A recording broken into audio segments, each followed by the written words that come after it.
Здравейте! Не. Така вече е по-добре. Така вече е най-добре. И ето, че до лятото остава за някой един месец, за други половин месец, а за трети то вече е започнало. Но дали лятото на 2015 ще бъде същото като на 2014?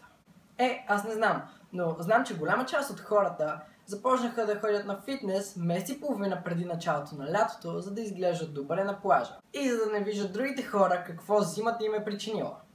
Първо. И хора, ако за месец и половина във фитнеса се правеше драстично голяма промяна за тялото ви, то тогава вече всички щяхме да сме драстично мускулести. Не е нужно толкова да ходите на фитнес, за да си оправите тялото.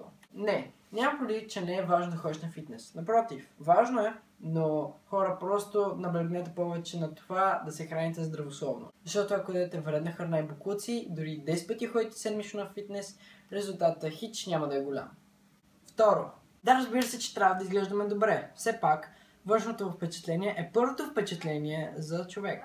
Но някои направо прекаляват с това да са хубави. Имам преди, че някои слагат толкова много грим и така се обличат, че направо Но хора, ако някой ще е с вас, предполагам вие ще искате той да е с вас заради това, което сте отвътре, а не само да е с вас заради вашата външност. Ако е с вас заради вашата външност, тогава човек е доста глупав и е повърхностен. Ето че лятото идва и на плажа и в морето, грима няма да ви помогне. Така че до всички момчета, които искат да си изберат хубава приятелка без грим, пичове, плажа е вашето място. И хора, не дейте толкова се притеснявате за външния вид. Това дали сте дебели, дали сте слаби, дали сте богати, дали сте бедни, дали сте грозни, дали сте красиви, няма никакво значение. И тези хора, които ще са с вас заради това, което сте. Предполагам, такива хора вие искате. Така че и вие бъдете такива хора и не дейте да съдите другите хора по това, което са отвън. Това беше всичко, което успях накратко да кажа по темата. Надявам се, съм помогнал някой от вас и съм ви усмихнал. Може да споделите този клип, за да го видят повече хора, които имат този проблем, да се притесняват и да помислят малко дали наистина има смисъл да се притесняват, защото наистина няма смисъл. Ако искате, може да се абонирате за канала ми в YouTube, долу има бутон за абониране.